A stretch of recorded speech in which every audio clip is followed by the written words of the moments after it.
स्वागत है आपका उदयपुर न्यूज़ में और आपके साथ मैं हूं कृतिका चौबीसा।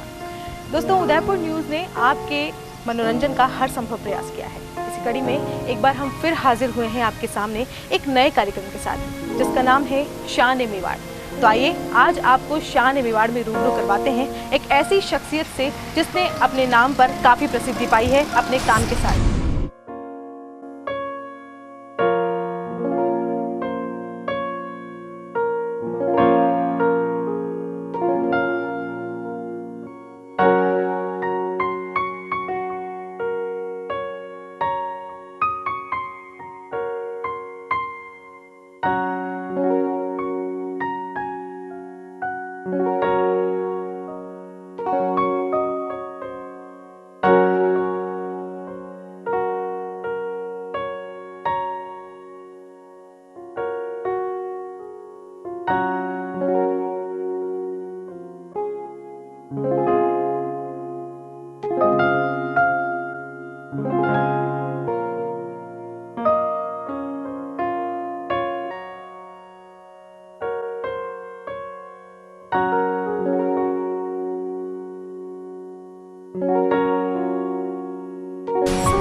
कागज पर यदि हम चंद शब्दों को जोड़ें तो वाक्य बन जाते हैं। यदि चंद अंकों को जोड़ें तो पूर्णांक बन जाते हैं। चंद सुरों को जोड़ें तो संगीत बन जाता है। ऐसे ही यदि एक कोरे कागज पर हम चंद बिंदुओं और लकीरों को जोड़ें तो चित्र बन जाता है। लेकिन उसी चित्र में जब हम अपने अंतर्मन के रंगों को और अपनी दृष्टि को जोड़ें तो वो चित्र रंगीन हो जाते हैं और बात करने लगते हैं। कुछ ऐसी ही शख्सियत से आज हम आपको रूबरू करवाने जा रहे हैं, जिन्हें अगर हम शान-ए-मेवाड़ कहें तो कोई अतिशयोक्ति नहीं होगी, जिन्होंने अपना नाम केवल देश में ही नहीं बल्कि दुनिया में भी प्रसिद्ध किया है। तो पेश है शान-ए-मेवाड़ में आज हमारे साथ ओम प्रकाश सोनी। तो शान-ए-मेवाड़ में हमारे साथ अभी मौजूद हैं चित्रकार श्री ओम प्रकाश सोनी। आइए उनसे बातचीत करते हैं। नमस्कार। नमस्ते। स्वागत है आपका उदयपुर न्यूज़ में। साथ ही ओम प्रकाश जी का परिवार भी हमारे साथ आज यहाँ मौजूद है। सबसे पहले तो सर हमें अपने बारे में बताएं, अपने परिवार के बारे में बताएं। बिजोलिया का रहने वाला हूँ और 37 साल हो गए मुझे उदयपुर आए हुए। और पेंटिंग सीखने से लेकर आज तक का ये पेंटिंग का ही मेरा रहा कार्यक्रम। और शिक्षा कहाँ से ग्रहण की है? शिक्षा मैंने बिजोलिया में हायर सेकेंडरी तक की थी।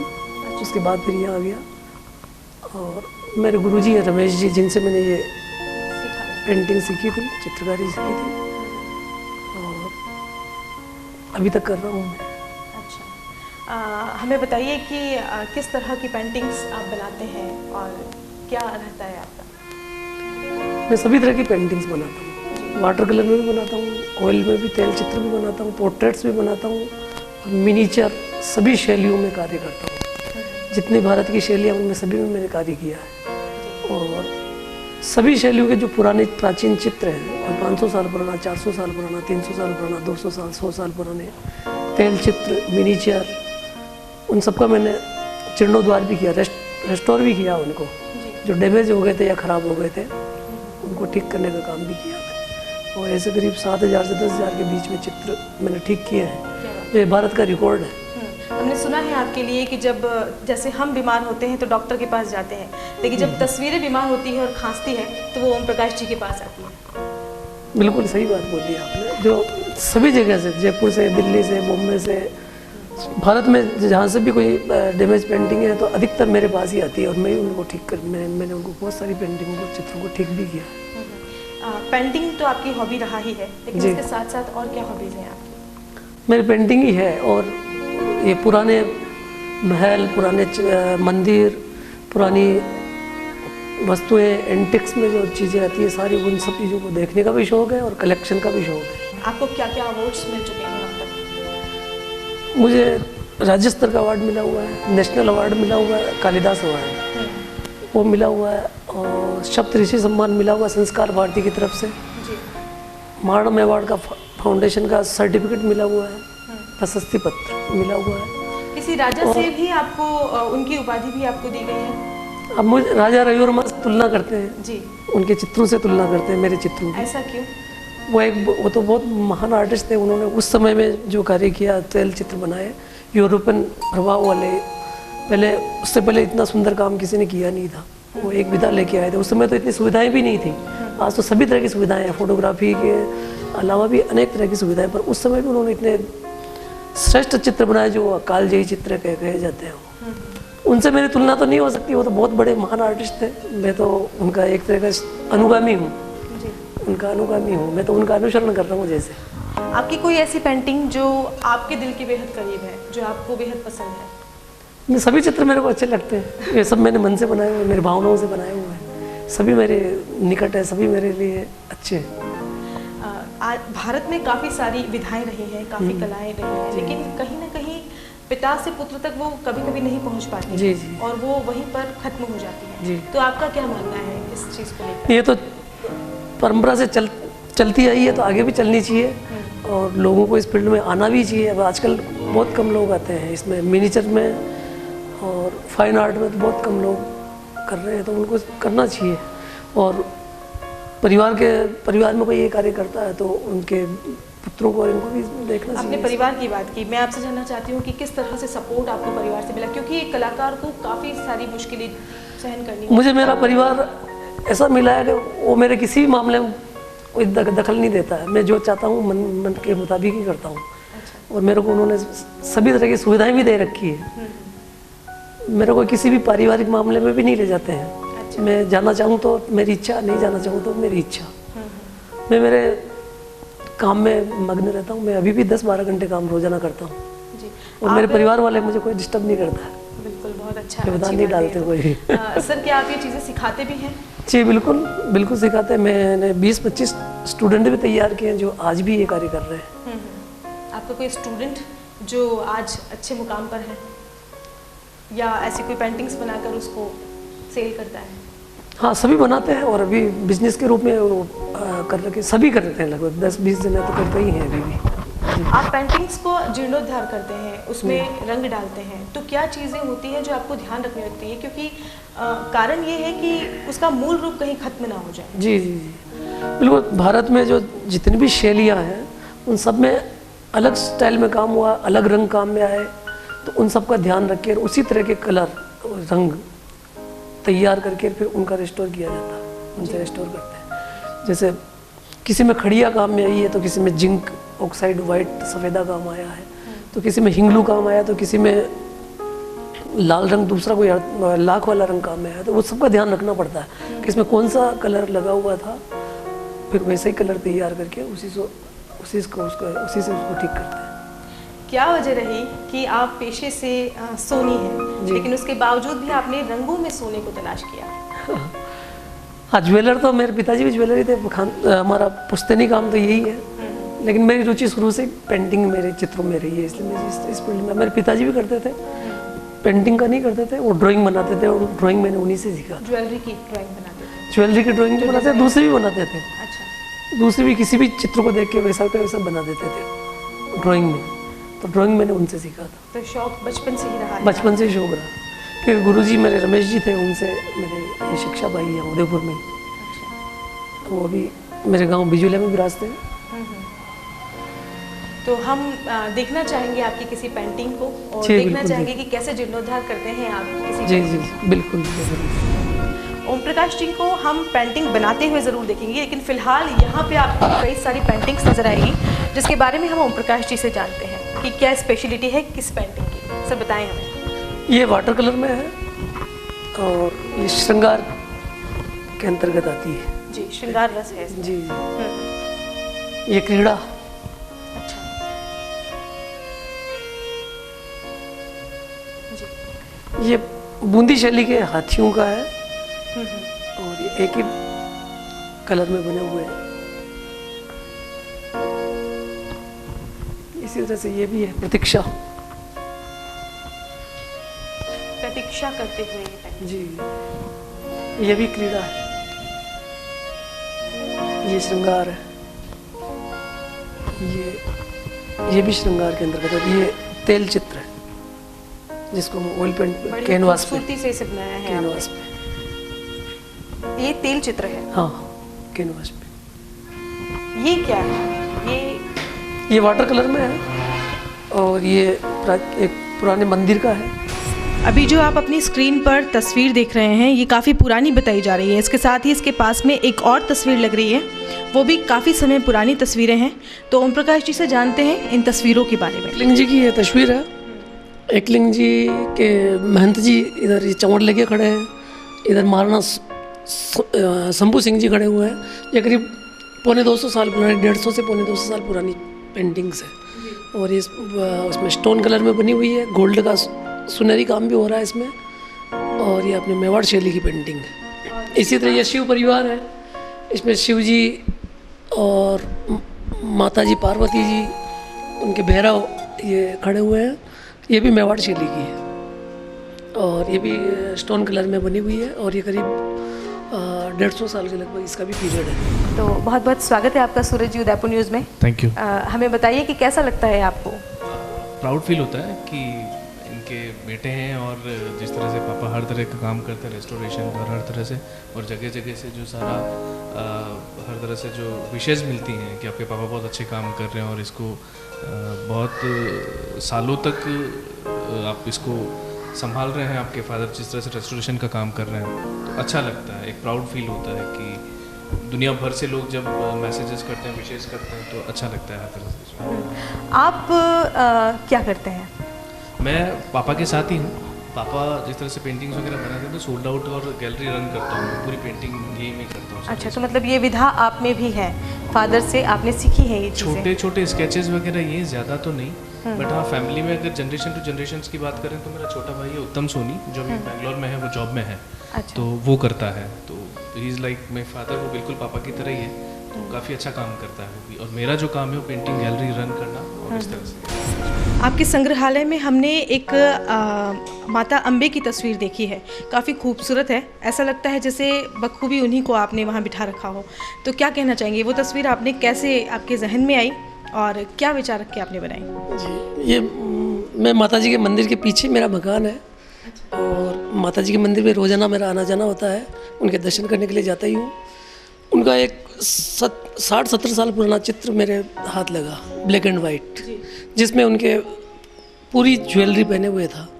तो और माता जी के प्रति आस्था होने की वजह से मैंने कहा अपने घर के लिए भी एक जितनी बड़ी प्रतिमा है उसी साइज़ में उनका वो चित्र बनाया और उन्होंने बनवाया। एक तरह से उन्हीं की प्रेरणा थी, उन्हीं का आशीर्वाद था। कितने समय में बनकर तैयार हुआ वो उसमें करीब मेरे को ढाई महीने 3 महीने लगे बनाने में। बड़ी खूबसूरती से आपने उसे बनाया है। एक और सवाल है मेरा, बिग बी ने, अमिताभ बच्चन ने उनकी माता का पिक भी आपसे बनवाया है, चित्र आपसे बनवाया है?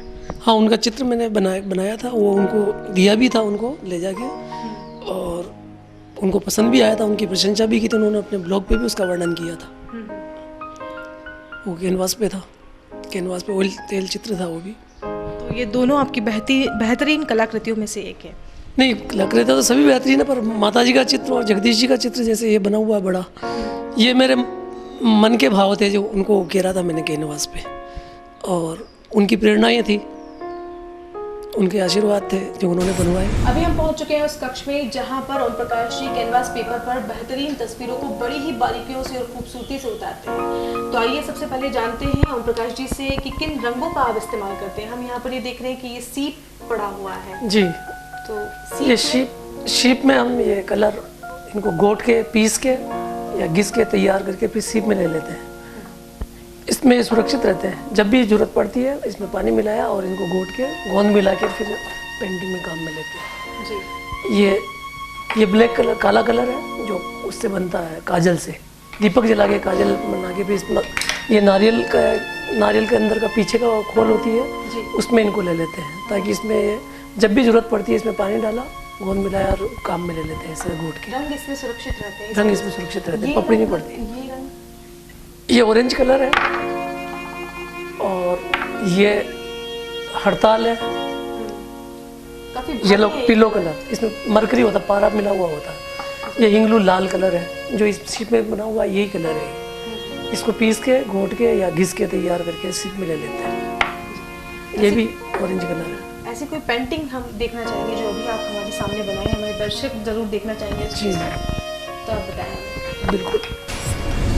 ये हमारे बिजुला राव साहब श्री किशन सिंह जी का चित्र है। कैमरे का फोटोग्राफ है। जी। इसी को इस पे कागज़ पे पेपर पे तैयार कर रहे हैं, इसको इसकी पेंटिंग बना रहे हैं। और ये नीचे का पोर्शन ये किसी दूसरे से लिया हुआ है, इनका फेस इससे लिया हुआ है। अच्छा। और इसमें गोल्ड का काम भी है और वाटर कलर में ये पोर्ट्रेट बन रहा है। अभी इसी में काम चल रहा है।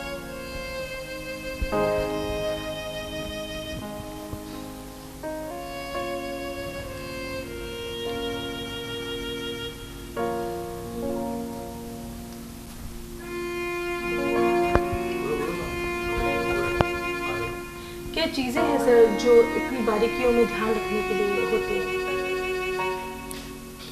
इनमें जैसे चित्र बने हुए हैं वैसे ये तो एक तरह से इनका व्यक्ति चित्र है। बाकी मिनीचर काल्पनिक चित्र भी बनते हैं और वो काल्पनिक चित्र खुद हाथ से ड्राइंग करके स्केच करके और फिर तैयार करते हैं। और मैं अपने भारत में इतनी शैलियाँ, उनमें सब में अलग अलग तरह से चित्र बने। रागिनी के चित्र भी बने, बारहमासा के चित्र भी बने, कथा भागवत के भी बने, रामायण पे भी बने, महाकाव्यों पे भी बने, प्रेमाख्यान पे भी बने, ऐसे बहुत सारे चित्र बने हैं। और वो सब हमारे अपने प्राचीन चित्रों में ये देखने को मिलते हैं। उन्होंने सबने अपने अपने अपने हिसाब से उनको कथानक के आधार पर, श्लोक के आधार पर प्राचीन मनुष्यों ने चित्र बनाए, प्राचीन चित्रकारों ने चित्र बनाए। ऐसे ही ये मिनीचर उसी में आते हैं। और ये व्यक्ति चित्र है तो पोर्ट्रेट की शैली में उसमें आता है।